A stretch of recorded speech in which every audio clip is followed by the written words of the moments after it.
Өзгөчө кырдаал суу каптоону жана селди алдын алуунун иштерин жүргүзүү боюнча тапшырмалар берилип, 2 этап менен механикалык тазалоо иштери жүргүзүлүп жатат жана шаардын бюджетинен каражат бөлүнүп, Маңкажар кокутусунан келип түшкөн сууларга атайын шлюз орнотулуп, арыктар жасалып, турак жай үйлөргө коркунуч жаралбай турган шарт түзүлүүдө. 30 жылдан бери каралбай келген ирригациялык тармактарды тазалоо, түтүктөрдү оңдоо иштери улантылууда. Ошондой эле Бишкекте Аламүдүн дарыясынын нугу тазалоо иштеринин кезектеги этабы аяктады. Аталган иштерге 85 бирдик техника, 30 экскаватор, 55 кова самосвалы тартылган.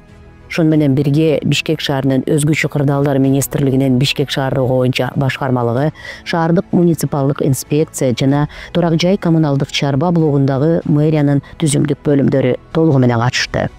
Жай мезгилинде суу тартыштыгынын кайталанышын болтурбоо үчүн Орталыш суу топтомосунда изилдөө жана тазалоо иштери жүргүзүлдү. Башкара суу топтомосунда 5 скважина бургулоо иштери аткарылды.